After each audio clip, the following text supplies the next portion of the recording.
Dude, Samsonite really fucking thinks of everything. There's a reason they've been in the game that long. Good luggage. Yeah, make me an influencer. This is my Samsonite. Before we leave, I need a roll for Japan. Okay. Roll for chaos, fun, unexpected adventures. Unexpected adventures. Roll for unexpected adventures in Japan. Let's see what we get. Yeah, that's a 6. No, that's 70. 76. Oh. So 76% chance of unexpected fun adventures in Japan. All right. So after getting some food at the airport, we made our way to our gate and got on our flight. All Nippon Airways headed towards Haneda Airport in Tokyo. This was an 11-hour flight and by far the longest flight I've ever been on. The plane was huge though, but the seats were small. While the flight itself was long and cramped, ANA does a really good job of making you feel comfortable on the flight. First off, they provide you free headphones, a pillow, and a little blanket, and you get to watch lots of movies on this little touchscreen TV. They also have a little remote for you that you can use. I watched like 4 different movies during this flight. They also have some newer movies as well. Like I watched the new Lilo and Stitch movie, which was a little disappointing. Sonic 3, and then some other movies I forgot about. To be honest, I didn't know if we were even going to get fed on this flight. Like I said, this is the longest flight I've ever been on. So they fed us twice during the flight. Once at about 7 p.m. We boarded at like 5, so they fed us dinner at about 7. And then they fed us again about 5 hours later, so this would have been equivalent to like our breakfast. I'm assuming if you're first class, you get better options. But honestly, the food was not too bad. It was a pretty balanced meal. Lots of rice, protein, some veggies and fruit. Then you always got your choice between like juice, beer, tea, or coffee. Then afterwards, they came by and gave you like a little thing of ice cream, so that was nice. After about 15 minutes, when your meal is finished, they come by and they give you like some more drinks, offer you more tea, coffee, things like that. Then 7, 8 hours into the flight, they fed us again, which was probably supposed to be like breakfast. I think back in the States, it would have been like, probably 4 or 5 a.m. at this time. During the course of the flight, I had like 3 beers, coffee, some tea, and a whole lot of meals and snacks. So yeah, I was eating good and drinking good on this flight. So when it came to the bathrooms on ANA, are pretty standard run-of-the-mill airplane bathrooms. As you can see, I'm standing here. The angle looks weird because I'm using a super view lens on the GoPro. Things are a little bit distorted, but as you can see, I'm pretty cramped in here. It's enough to like use the restroom, but if you're a big boy like me, you're probably just gonna want to use it and get up on out of there.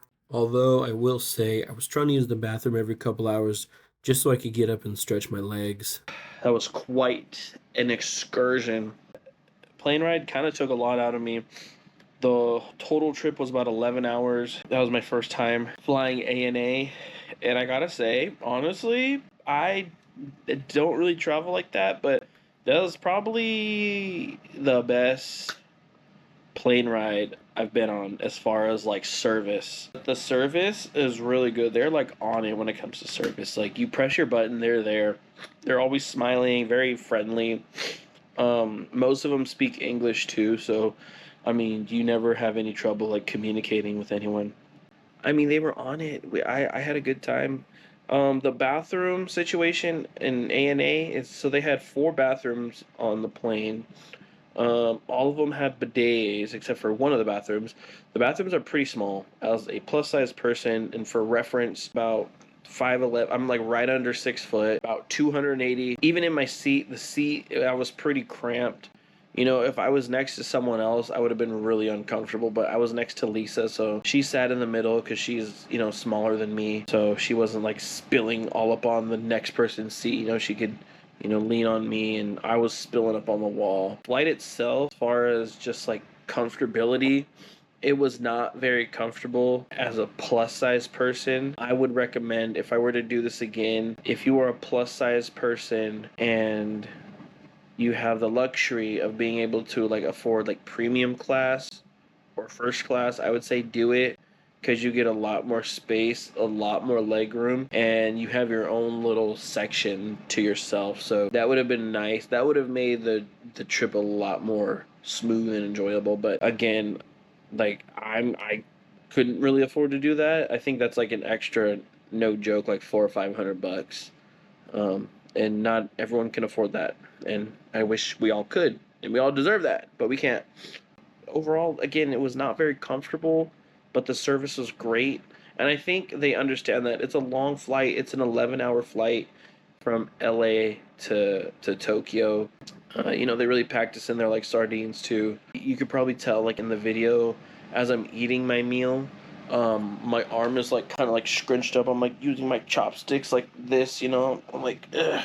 As far as the movie situation too, they had a great selection of movies. I was able to watch like 4 different movies. I watched Sinners. Sinners is a great movie. That was the first time I watched it. That was a great movie.